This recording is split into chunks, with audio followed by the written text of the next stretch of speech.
Engko iki bengko sing bergerak men Tatin. Tatine to men anu jenenge iki Sri Uning karo Wiratmaya. Oh nggih.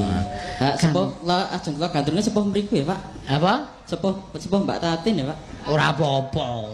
Mboten napa nggih? Ora apa. Ora apa-apa ngono iki wis umum ya. Oh. Tua sing wedoki wis umum. Kang Mas. Opo diajeng Sri Uning? Edan ya. Kang Mas Wiratmaya. Iya. Kenapa panjenengan menika kapan kalian kula to Kang Mas? Wis suwe nggonku ngenteni prasasat kumambanging watu hitam sileming palwa gabus Yayi. Aduh Kang Mas, panjenengan kok kados mengaten menika kados pundi ta?